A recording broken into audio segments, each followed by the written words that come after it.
আমরা আজকের এই মঞ্চ থেকে পুরো বাংলাদেশ পুলিশ এবং এই যে প্রতিষ্ঠানটি আপনাদের উদ্দেশ্যে একটি কথা বলতে চাই। আপনাদের পোশাক দেখে এখনো আমাদের ভীতির সৃষ্টি হয়, এখনো আমাদের মনে ঘৃণার সৃষ্টি হয়, এবং এটার জন্য যেমন ওই খুনে হাসিনা দায়ী, আপনাদের ব্যক্তিত্ব এটার জন্য দায়ী।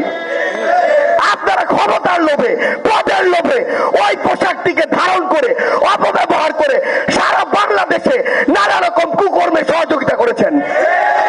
ওই বাংলাদেশ সেনাবাহিনী যদি চাইতো 10,000 মানুষকে 5 তারিখে খুন করে ওই খুনি হাসিনাকে মসনদে বসিয়ে রাখতে পারত, তারা কিন্তু সেটা করেনি। তারা তাদের প্রতিষ্ঠানের সম্মানের কথা চিন্তা করেছে।